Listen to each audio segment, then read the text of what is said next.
Konnichiwa, Bangla নিহঙ্গ কানেক্টে আপনাকে স্বাগতম। আমি আজকে আপনাদের সাথে ছোট্ট একটি গল্প শেয়ার করব, যেটি আমার এক বন্ধু রিসেন্ট জাপানে গিয়েছে।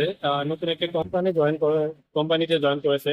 তো সেই কোম্পানিতে জয়েন করার পরে প্রথম দিন তার কলিগদের সাথে যে শব্দগুলো ব্যবহার করেছে তার ভাষার মাধ্যমে, সেই সেখান থেকে চারটি শব্দ নিয়ে আমি একটা ছোট্ট একটি গল্প আপনাদের সাথে শেয়ার করব। তো আমার বন্ধু রনি যখন তার কোম্পানিতে জয়েন করেছে, প্রথম দিন সকাল সকাল যে অফিসে গিয়েছে, অফিসে যাওয়ার পরে তাদের কলিগদের উদ্দেশ্যে সে বলেছে ও হাইও। ও হাইও, ও হাইও অর্থ হচ্ছে শুভ সকাল। প্রত্যুত্তরে তার বন্ধুরা তাকে বা তার কলিগরা তাকে কি বলেছে, তার কলিগরাও তাকে বলেছে ও হাইও। ও হাইও মানে হচ্ছে শুভ সকাল।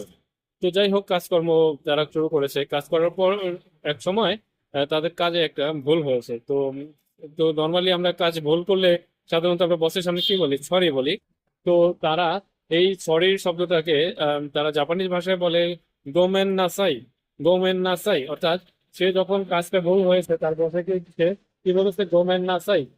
এবং এই কাজ যখন তার বস তাকে হেল্প করেছে, অর্থাৎ সেই কাজটা জানে না বিধায় সেই কাজটা ভুল করেছে, তাই তার বস তাকে এই কাজটি শিখিয়ে দেওয়ার চেষ্টা করেছে।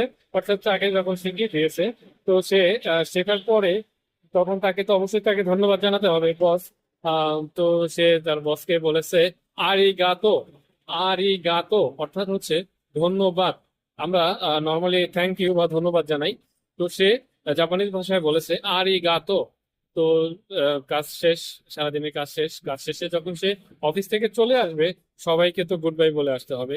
তো সে জাপানিজ ভাষায় গুড বাইকে কি বলবে, সায়োনারা।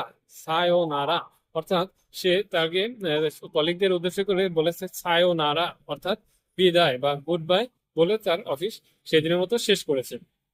তো এখান থেকে আপনারা চারটি শব্দ শিখতে পারলেন। একটা হচ্ছে ও হাইও মানে হচ্ছে শুভ সকাল, গোমেন নাসাই মানে হচ্ছে দুঃখিত, আরিগাতো মানে হচ্ছে ধন্যবাদ, আর হচ্ছে সায়োনারা অর্থাৎ হচ্ছে গুড বাই। ধন্যবাদ।